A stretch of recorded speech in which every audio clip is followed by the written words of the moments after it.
안녕하세요. 저는 올해 52세, 25년간 한 회사를 다닌 평범한 직장인입니다. 부산에 있는 중견 제조업체에서 부장으로 일하며 성실하게 살아온 평범한 남자라고 생각했어요. 아내 미숙이와 24년을 함께 살며 대학생 아들과 딸 둘을 키우는 평범한 가장이었죠.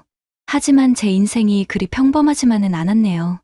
2년 전 봄, 아내가 시작한 등산 취미가 제 모든 것을 완전히 바꿔놓았거든요. 49세가 되던 아내가 갑자기 건강관리를 명목으로 산행을 시작했을 때만 해도 좋은 일이라고 생각했습니다. 교사인 아내가 스트레스 해소를 위해 새로운 취미를 갖는다니 얼마나 다행스러웠는지 모릅니다. 지금 돌이켜보면 그때의 저는 너무나도 순진했네요. 24년 결혼 생활 동안 단 한 번도 의심해본 적 없던 아내가 산 정상에서 찍은 사진 한 장으로 모든 게 시작될 줄이야. 그 사진 속에 숨겨진 진실을 알게 된 후 제가 어떤 선택을 했는지, 그리고 그 결과가 어땠는지 말씀드려보겠습니다. 2023년 3월 15일, 그날이 모든 것의 시작이었습니다. 아내가 갑자기 등산복을 사겠다며 백화점에 가자고 했어요. 평소 쇼핑에 별 관심 없던 아내가 노스페이스 매장에서 등산복 한 벌에 35만 원을 순식간에 결제하는 모습을 보며 조금 놀랐습니다. 그때 나는 단순히 중년의 건강관리 의지라고 생각했어요. 49세가 되면서 몸매 관리에 신경 쓰기 시작한 거라고 여겼습니다. 하지만 지금 생각해보면 그때부터 아내의 모든 게 달라지기 시작했네요. 매주 토요일 새벽 6시가 되면 아내는 어김없이 일어나 등산복을 차려입었습니다. 처음에는 동네 산부터 시작하더니 점점 멀리 나가기 시작했어요. 북한산, 관악산, 심지어 경기도 가평까지 가는 날도 있었습니다. 12시간씩 나가서 저녁 7시가 되어서야 돌아오는 일이 반복됐죠. 가장 이상했던 건 아내의 표정 변화였습니다. 산행을 다녀온 날이면 유독 기분이 좋아 보였어요.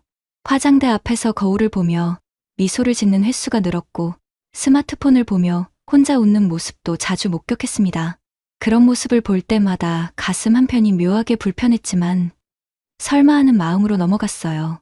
더 신경 쓰이는 건 지출 패턴의 변화였습니다. 매월 가계부를 확인하는 제 습관 때문에 알게 된 건데 주유비가 기존 월 15만 원에서 35만 원으로 2배 이상 늘어났어요. 등산용품비로 매월 50만 원씩 나가고 있었고 아내 명의 카드로 결제되는 카페나 식당비도 상당했습니다. 당시 제 마음은 복잡했습니다. 한편으로는 아내가 새로운 취미를 통해 활력을 찾아가는 것 같아 기뻤지만 다른 한편으로는 뭔가 석연치 않은 기분이 들었어요. 24년 함께 살아온 부부의 직감이라고 해야 할까요? 분명 예전의 아내와는 다른 무언가가 있었습니다. 2023년 6월 중순쯤 아내의 산행 패턴에서 규칙성을 발견하기 시작했습니다. 매주 토요일 아침 6시 정각에 집을 나서서 오후 6시에서 7시 사이에 돌아오는 것이 한 번도 어긋나지 않았어요. 마치 정해진 스케줄을 따르는 것처럼 정확했습니다. 그때 나는 아내의 행동을 더 자세히 관찰하기 시작했어요. 평소보다 일찍 일어나 화장을 하는 시간이 길어졌고 산행용이라고 하기에는 너무 세련된 운동복을 입고 나갔습니다. 특히 눈에 띈 건 새로 산 등산화였는데 180만 원짜리 이탈리아 브랜드 제품이었어요. 단순한 취미 활동치고는 너무 과한 투자라는 생각이 들었습니다. 더 의심스러웠던 건 아내의 카카오톡 사용 패턴이었습니다. 저녁 시간이면 어김없이 스마트폰을 보며 메시지를 주고받았는데 화면을 제가 볼 수 없도록 몸을 돌리거나 화면을 가리는 행동이 눈에 띄었어요. 예전에는 전혀 그런 적이 없었는데 말이죠. 차량 내비게이션 기록을 확인해보니 더욱 의문이 들었습니다. 북한산, 관악산, 인왕산 등 수도권 지역산들이 주로 검색되어 있었는데 같은 장소를 반복해서 가는 경우가 많았어요. 새로운 산을 탐방한다기보다는 특정 장소에 지속적으로 방문하는 패턴이었습니다. 가장 결정적이었던 건 아내의 프로필 사진 변화였습니다. 카카오톡 프로필을 산 정상에서 찍은 사진으로 자주 바꾸는데 그 사진들을 자세히 보니 이상한 점이 있었어요.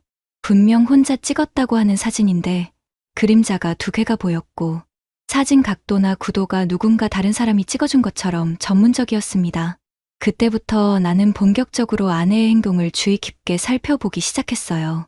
산행을 다녀온 후 차량 조수석 시트의 위치가 미묘하게 바뀌어 있는 것도 발견했고 글로브 박스에서 평소 사용하지 않던 여성용 손수건이 나온 적도 있었습니다.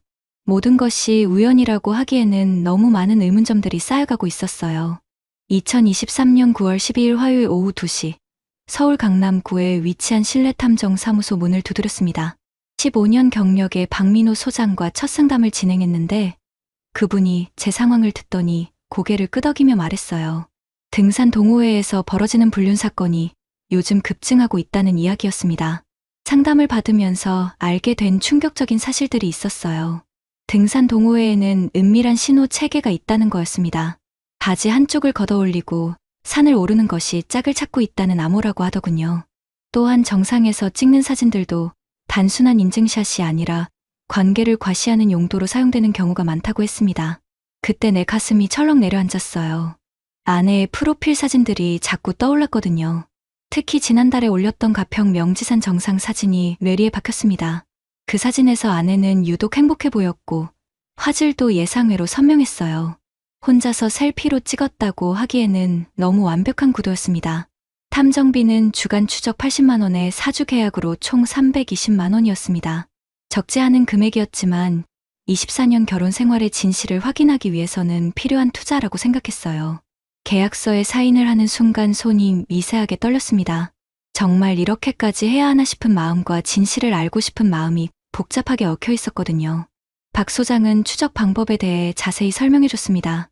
GPS 추적을 통한 동선 파악, 공공장소에서의 사진 및 동영상 촬영, 만남의 빈도와 장소 분석 등이 주요 조사 방법이었어요. 모든 과정은 합법적인 범위 내에서 진행된다고 강조했습니다. 계약을 마치고 집으로 돌아오는 길에 마음이 무거웠습니다. 과연 제가 하고 있는 일이 옳은 건지 아니면 의처증에 빠진 건 아닌지 자문하게 됐어요. 하지만 지금까지 발견한 여러 정황들을 종합해보면 더 이상 모른 척할 수만은 없는 상황이었습니다. 진실이 무엇이든 정확히 알고 대처해야겠다는 결심을 굳혔습니다. 2023년 10월 3일 오후 4시 30분 박 소장으로부터 전화가 왔습니다. 3주간의 추적 결과를 직접 만나서 보여주겠다는 내용이었어요. 그 순간 가슴이 두근거리면서 동시에 식은땀이 흘렀습니다. 뭔가 중대한 사실을 알게 될 것 같은 예감이 들었거든요. 다음날 오후 탐정사무소에서 받은 보고서는 정말 충격적이었습니다. A사 용지 25페이지 분량의 상세한 조사 결과였는데 그 첫 페이지를 넘기는 순간 눈앞이 캄캄해졌어요. 아내가 박민우라는 45세 남성과 지난 3주 동안 총 6차례 만났다는 내용이 적혀 있었습니다. 가장 충격적이었던 건 가평 소재 펜션에서 2박 3일을 함께 보낸 사실이었어요. 아내는 저에게 1박 2일 산행이라고 말했었는데 실제로는 하루를 더 머물렀던 거였습니다. 보고서에는 펜션 출입 시간까지 정확히 기록되어 있었어요. 10월 1일 오후 2시 15분 입실, 10월 3일 오전 11시 30분 퇴실이라고 명시되어 있었습니다. 더욱 참담했던 건 사진들이었습니다. 총 12장의 사진이 첨부되어 있었는데 아내와 그 남자가 손을 잡고 걷는 모습, 펜션 앞에서 함께 짐을 들고 들어가는 모습, 심지어 펜션 테라스에서 와인을 마시며 다정하게 대화하는 모습까지 선명하게 찍혀 있었습니다. 그 순간 24년 결혼 생활이 한순간에 무너지는 느낌이었어요. 가슴 깊숙한 곳에서 뜨거운 뭔가가 치밀어 올랐는데 그게 분노인지 배신감인지 허탈감인지 구분할 수가 없었습니다. 손이 너무 떨려서 보고서를 제대로 잡을 수도 없었어요. 박 소장이 물 한 잔을 건네주며 천천히 설명을 이어갔습니다. 상대방인 박민우는 자동차 부품업체를 운영하는 사업가로 1년 전 이혼을 한 상태라고 했어요. 청량산악회라는 등산 동호회에서 총무를 맡고 있으며 아내와는 올해 4월부터 가까워지기 시작했다는 정보도 추가로 확인됐습니다. 보고서를 다 읽는데 1시간이 넘게 걸렸어요. 읽으면서 내 머릿속에는 온갖 생각이 스쳐 지나갔습니다. 내가 뭘 잘못했나? 아내에게 소홀했나? 아니면 애초에 사람을 잘못 봤나? 하지만 그런 자책보다는 차가운 분노가 더 크게 밀려왔습니다. 이제 어떻게 대처할지 냉정하게 계획을 세워야겠다는 생각이 들었어요.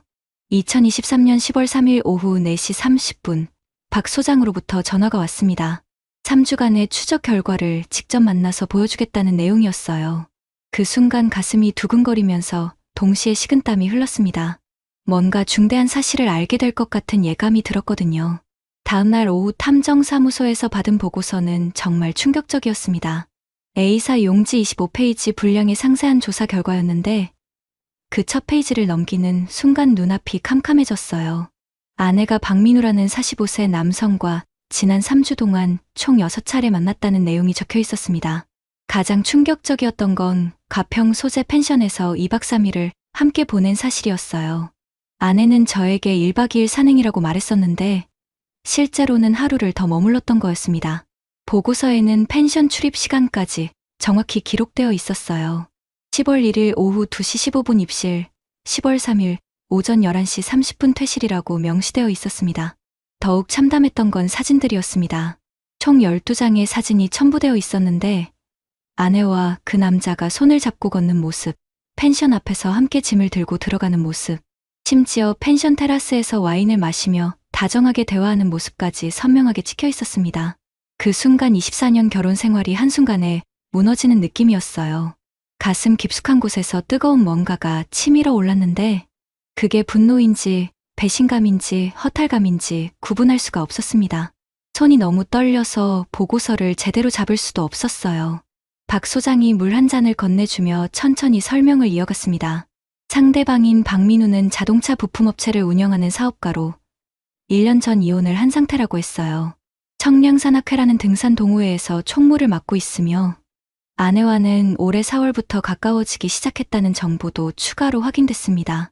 보고서를 다 읽는데 1시간이 넘게 걸렸어요. 읽으면서 내 머릿속에는 온갖 생각이 스쳐 지나갔습니다. 내가 뭘 잘못했나? 아내에게 소홀했나? 아니면 애초에 사람을 잘못 봤나? 하지만 그런 자책보다는 차가운 분노가 더 크게 밀려왔습니다. 이제 어떻게 대처할지 냉정하게 계획을 세워야겠다는 생각이 들었어요. 2023년 10월 10일 월요일 오전 10시 서울 서초구에 위치한 법무법인 정의를 찾아갔습니다. 이혼 전문으로 15년간 활동해온 김현준 변호사와의 첫 상담이었어요. 탐정 보고서를 검토한 김 변호사의 첫 반응은 승소 가능성이 매우 높다는 것이었습니다. 김 변호사는 제 사건을 분석하면서 여러 전략을 제시했습니다. 이혼 소송과 상간자 소송을 동시에 진행하는 것이 가장 효과적이라고 조언했어요. 아내에게는 위자료 3천만 원, 상간자인 박민우에게는 5천만 원을 청구하는 것을 목표로 설정했습니다. 재산분할의 경우 통상 5,050이지만 유책 사유가 명확하므로 4,060까지도 가능하다고 했어요. 법적 비용은 착수금 500만 원에 성공 보수 15%였습니다.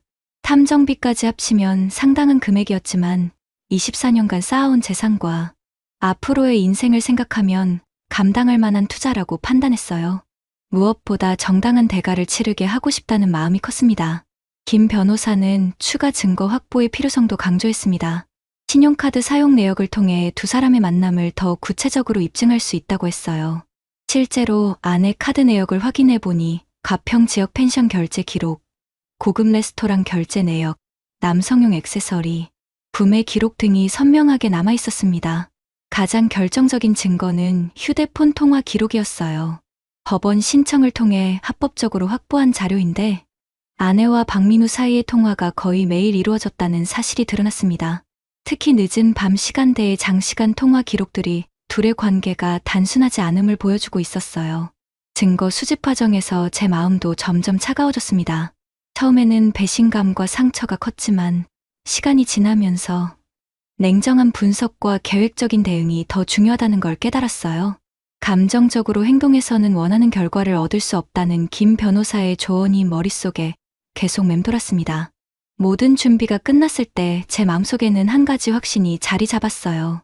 이제부터는 철저하게 법적 절차에 따라 정당한 대가를 치르게 만들겠다는 결심이었습니다. 24년간의 진실한 결혼 생활을 배신한 대가가 무엇인지 분명히 보여주고 싶었거든요. 2023년 10월 21일 토요일 저녁 8시 드디어 아내와 마주 앉았습니다. 아이들은 각각 친구들과 외박을 간 상태였고 집안은 조용했어요. 거실 테이블 위에는 탐정 보고서와 각종 증거 자료들이 가지런히 정리되어 있었습니다. 아내가 산행을 마치고 돌아온 직후였는데 평소와 다른 분위기를 감지했는지 표정이 경직되어 있었어요. 저는 차분한 목소리로 말문을 열었습니다. 지난 몇 개월간 수집한 모든 증거를 차례대로 보여주기 시작했어요. 처음에는 부인하려 했습니다. 단순한 산악회 동료라고, 오해라고 둘러더려 했어요. 하지만 펜션에서 2박 3일을 함께 보낸 사진들이 나오자 얼굴이 새하얗게 변했습니다. 특히 테라스에서 와인을 마시며 다정하게 대화하는 사진을 보여줬을 때는 완전히 말문이 막혔어요. 그 다음에는 최소화하려는 시도가 있었습니다. 일시적인 실수였다고, 깊은 관계는 아니라고 변명했어요. 하지만 신용카드 내역과 통화 기록을 제시하자 더 이상 부인할 수 없는 상황이 됐습니다. 거의 매일 통화하고 정기적으로 만났다는 것이 명확히 드러났거든요. 결국 아내는 모든 것을 인정했습니다.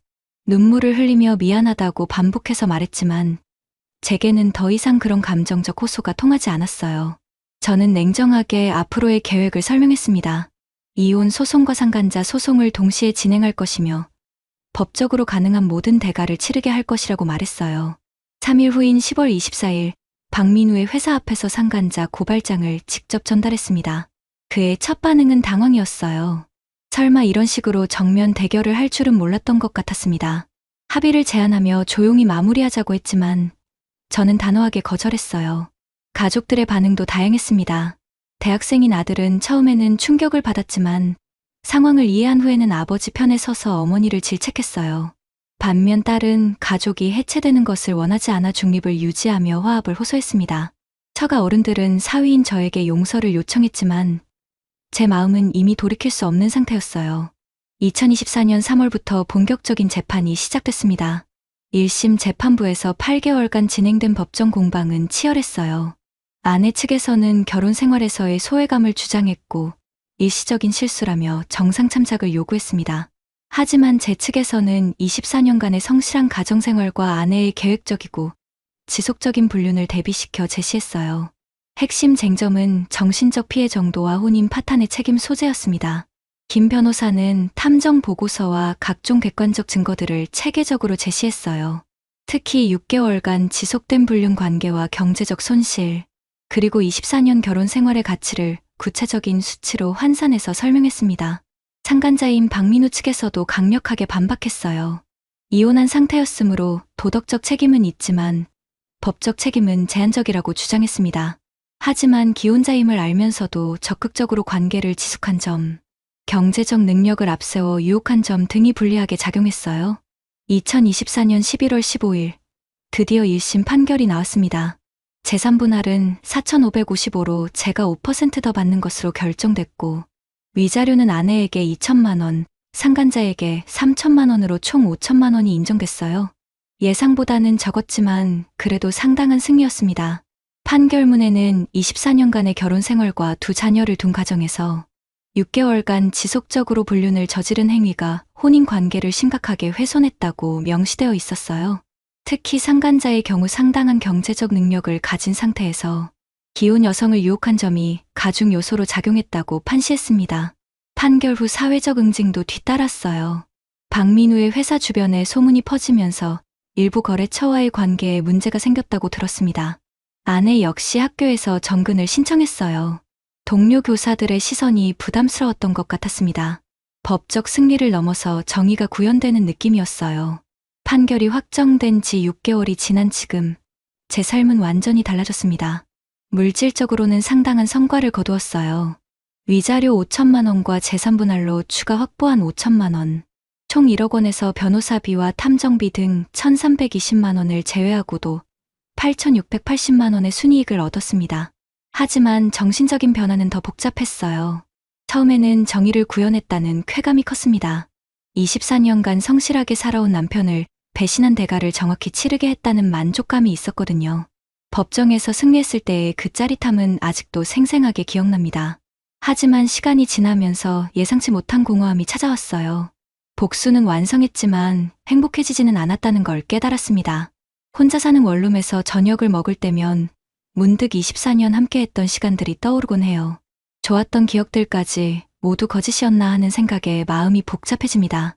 아이들과의 관계도 변했어요. 아들은 여전히 제 편에 서서 지지해주지만 딸과는 조금 거리감이 생겼습니다. 가족이 해체되는 것을 원하지 않았던 딸 입장에서는 아버지의 선택이 너무 극단적으로 느껴졌을 것 같아요. 그런 딸을 보면 과연 제가 옳은 선택을 한 건지 의문이 들 때가 있습니다. 지금 제가 내린 결론은 이것입니다. 정의를 구현하는 것도 하나의 올바른 선택이었다는 거예요. 하지만 그 선택에도 분명한 대가가 따른다는 것을 알게 됐습니다. 복수는 달콤하지만 그것만으로는 진정한 행복을 채울 수 없다는 교훈도 얻었고요. 마지막으로 같은 상황에 처한 다른 남성분들께 말씀드리고 싶은 것은 어떤 선택을 하든 그것은 본인의 몫이라는 겁니다. 저는 차가운 복수를 선택했지만 용서와 화해를 선택하는 것도 똑같이 가치 있는 길이라고 생각해요. 중요한 건 후회 없는 선택을 하는 것입니다. 구독자님들, 오늘 사연 댓글로 공유해 다른 분들과 함께 의견 나눠보세요. 저도 읽어보며 소통하겠습니다.